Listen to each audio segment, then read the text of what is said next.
Partagez vos observations avec Benoît Dutrisac par courriel. dutrisac@commercialcube.radio. Antoine Robitaille est de retour aussi. Monsieur Robitaille, bonjour. Bonjour Benoît. Je m'attendais à... J'avais dit que tu étais en chirurgie esthétique, avec des greffes, avec toutes sortes d'affaires, puis finalement, non. Non, finalement, j'ai gardé ma vieille face de 55 ans. Ouais.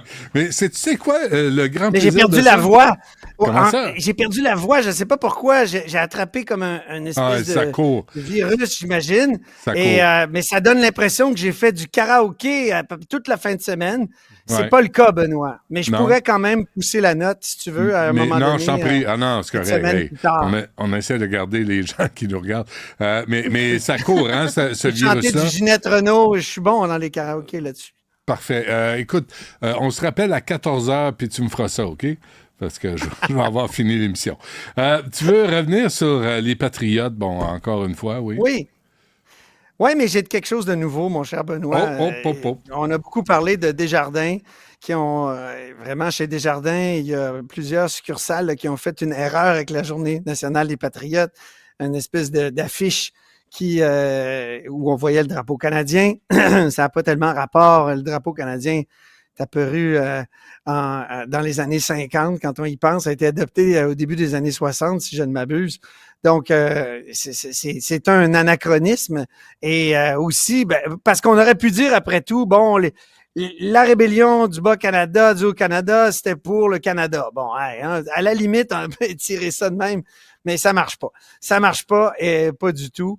Et tout le monde a ri, puis là, Desjardins s'excuse, mais moi, je trouve que j'aime bien ce débat-là, dans le fond, parce que ça prouve que c'est important d'avoir des jours fériés qui rappellent des éléments de l'histoire. On voit que ça marche pas. Hein? Ça marche pas partout tout le temps. Est-ce qu'il va y avoir une autre institution l'an prochain qui va faire la même erreur? Peut-être pas, justement, grâce au débat qu'on a là. Donc, je me souviens jusque dans les jours fériés. Mais je tiens à te dire, il y a certaines personnes qui soulignent peut-être une erreur dans le message, ou je dirais même le contre-message que François Legault a publié sur Twitter. On peut le regarder. Tu vois, aujourd'hui, on doit se souvenir des Patriotes, nanana. Et là, tu as le drapeau des Patriotes qui symbolise les Irlandais, les Canadiens français, les Canadiens anglais. Et après ça, tu as une étoile jaune. Benoît, c'est pourquoi l'étoile jaune? Et là, on s'est demandé ça. Sur le drapeau qui est hissé ici au Parlement, il n'y a pas d'étoile jaune. Mais là, il y a une variante du drapeau des Patriotes qui circule et qui est en vente sur Amazon, Benoît. Et tu vois le drapeau tricolore avec le fameux Patriote avec son étoffe du pays et sa ceinture fléchée, son fusil de chasse, puis l'étoile jaune. Mais ça, là, c'est le drapeau de qui, Benoît? C'est le drapeau du Mouvement de libération nationale du Québec, qui a été fondé par nul autre que Raymond Villeneuve, qui est un felkiste, donc qui était un des fondateurs du Front de libération du Québec, donc organisation terroriste des années 60. Il a fait évidemment de la prison, M. Villeneuve, puis quand il est sorti, il a fondé un nouveau mouvement et qui faisait référence, un clin d'œil au Front de libération du Québec, puis il a adopté son drapeau, puis il a ajouté une étoile jaune. Puis c'est devenu tellement, c'est comme viral, en vente sur Amazon. Les gens, pendant les manifestations des camionneurs, ils ont repris ce fameux drapeau-là en disant c'est le drapeau des Patriotes.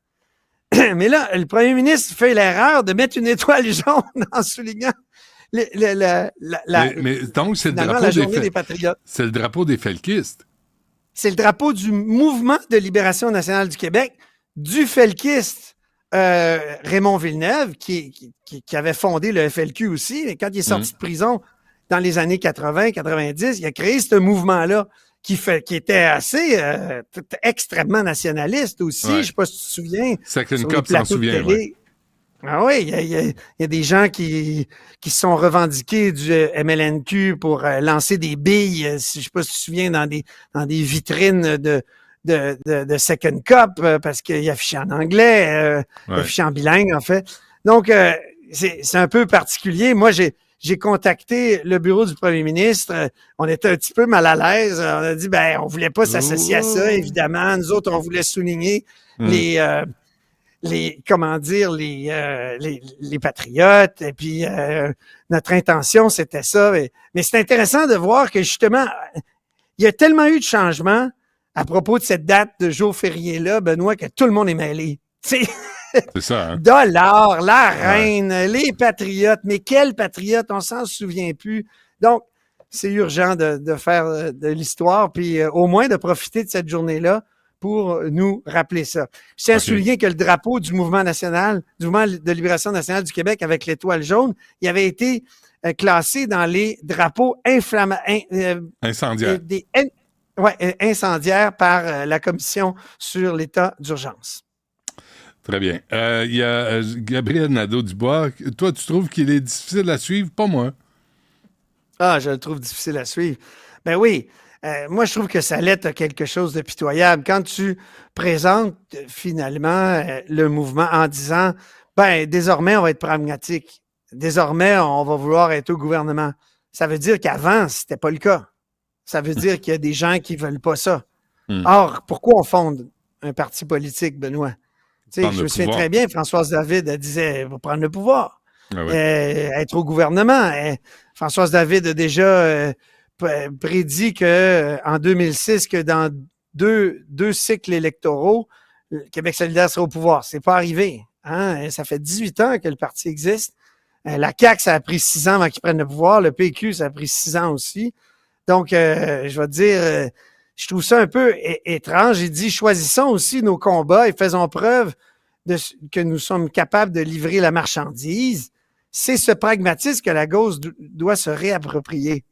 Mais entre toi et moi, là, 5 ou 6 priorités comme ils veulent, c'est la recette de Stephen Harper qui avait dit, moi, j'aurais pas de grands programmes ou plutôt de plateforme électorale parce qu'il y a toujours un programme, un parti, puis il y a une plateforme. Puis là, Gabriel Nadeau-Dubois, il nous dit un peu qu'il réinvente la roue. Tu sais, il va avoir chaque parti avant l'élection adopte une plateforme électorale. Puis, elle peut contenir plusieurs flou. promesses. Son message est flou. Tu sais, il parle. C'est un peu ce qu'il voit, il se voit comme premier ministre. Ça, c'est clair. T'sais, lui, il a assez d'estime pour lui-même pour se voir. Il se pense assez compétent pour gérer le Québec. Ça se peut, oui. Possible. Mais de voir le véhicule, là, Québec solidaire, quelles sont les valeurs de Québec solidaire, quels sont les dossiers prioritaires, c'est un peu... C'est pas très clair. En conférence de presse tout à l'heure, je suis tout à fait d'accord avec toi. Je suis allé voir, là, dans le programme, c'est écrit, il faut dépasser le capitalisme. Qu'est-ce que ça veut dire, dépasser le capitalisme? Tu te dépasses-tu d'abord par la gauche, par la droite? Bon. Par en dessous? Ouais, c'est ça. J'ai posé la question à Gabriel Nadeau-Dubois tout à l'heure. Qu'est-ce que ça veut dire? Il dit, c'est sûr que le capitalisme est un mauvais système.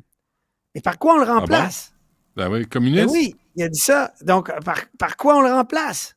Tu sais, et j'avoue que il nous donne pas de réponse là-dessus. Puis il dit qu'il veut pas dénaturer le parti. Donc, il tient à ces affaires-là, ce qui est quand même fondamental dans le parti, là, le rapport au capitalisme. Ouais. Je pense que lui, il veut faire les choses par étapes, veut dire, avant qu'on mette des taxes sur les gros véhicules, on va, tu sais, les taxes oranges, ça va être graduel, ça va être... Il veut montrer qu'au fond, un peu comme certains péquistes plus modérés, il va y aller par étapes. Donc, c'est un étapiste d'une certaine façon. Mais je te dis, je suis pas sûr. J'ai hâte de voir si ça va marcher en fin de semaine. Auquel cas, si ça marche, il va devenir un peu le chef d'une sorte de NPD québécois. Oui, avec une Rolex comme Jagmeet Singh. Ça, c'est un vrai parti de gauche. Antoine, on s'arrête là-dessus, puis on se reparle demain. Oui, j'espère que je vais avoir récupéré ma voix. Hein? Pas inquiet. Qu'est-ce que tu fais, toi, dans ce temps-là? Quand tu perds la voix, tu as déjà perdu la voix souvent. Ouais, mais ça a arrêté. Prends-toi un vaporisateur de... Ah, sacramouille. Il y a un vaporisateur là, je vais te l'envoyer par écrit. OK, parfait. Ça fait du bien. Je te trouve ça tantôt. Parce que j'arrive pas à trouver le mot. À demain. Je me tais. OK, à demain.